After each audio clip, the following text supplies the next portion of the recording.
Hello বন্ধুগণ, good morning. আমি কোয়েলেই চলে এসেছি একটা নতুন ভিডিও নিয়ে। তো প্রায় 9টা নাগাদ যে ঘুম থেকে উঠেছি, শনিবার যেহেতু আমার সকালবেলা একটা টিউশনি থাকে, তো সেটা 10টা দিয়ে থাকে, তাই আমি লেট করে ঘুম থেকে উঠেছি। তো মুখ টুক ধুয়ে নিয়ে তারপরে আমি রেডি হয়ে নিয়েছি, রেডি হয়ে টিফিন করে নিয়েছিলাম। তো নিজের মুখটা একটু দেখছিলাম যে কেমন একটা শুকনো শুকনো লাগছে, কী জানি শীতকালে সবাই বলে না কীরকম মুখটা শুকনো লাগে, আমার কেমন মুখটা শুকনো শুকনো লাগছিলো। তারপরে এই যে রাস্তায় বেরিয়ে গেছি, হাঁটতে হাঁটতে যাচ্ছি পড়াতে, আর ভীষণ ঠান্ডা হাওয়া দিচ্ছিলো। তো তারপর আমি পড়াতে চলে গেছি। এই যে পাড়ার সবাই পুচকেটাও আমার কাছে এসেছিলো, তো আমি ওকে একটু কোলে বসিয়েছিলাম, বসে ওর সাথে একটু গল্প টল্প করছিলাম, তো একটু ছোট্ট একটা ভিডিও করে নিয়েছিলাম।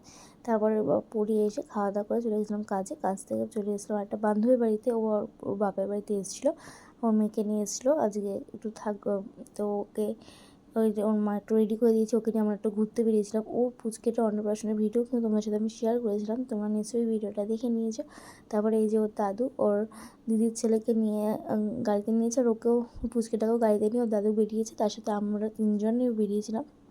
অনেক দিন বাদে একটু বেরোলাম, তো সামনেই গেছিলাম মহসিতলা ঘাটে, একটু গেছিলাম, একটু ভিডিও করলাম, কিছুক্ষণ বসলাম, কিছু ফটো ভিডিও তুললাম।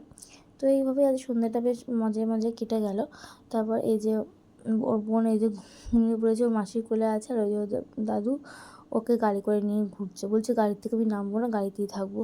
আর সত্যি বলছি এই বাচ্চাগুলোর এত কিউট হয় কি বলবো। ওর এই ছোটোবেলাটাই সবথেকে ভালোই, বড়ো হলে যত টেনশান যত চিন্তা এইসবই। তো যাই হোক, সন্ধ্যাবেলাটা ওদের বাড়িতে আমরা একটু খানিকক্ষণ ছিলাম, আর কাকিমা করে দিয়েছিল পাঁপড় ভাজা চা। তো এরকম এইসব এগুলো খাচ্ছিলাম, খাওয়া দাওয়া করছিলাম, এইভাবে সন্ধ্যাটা কেটে গেল। ভিডিওটা কেমন অবশ্যই জানিও, বাই বাই।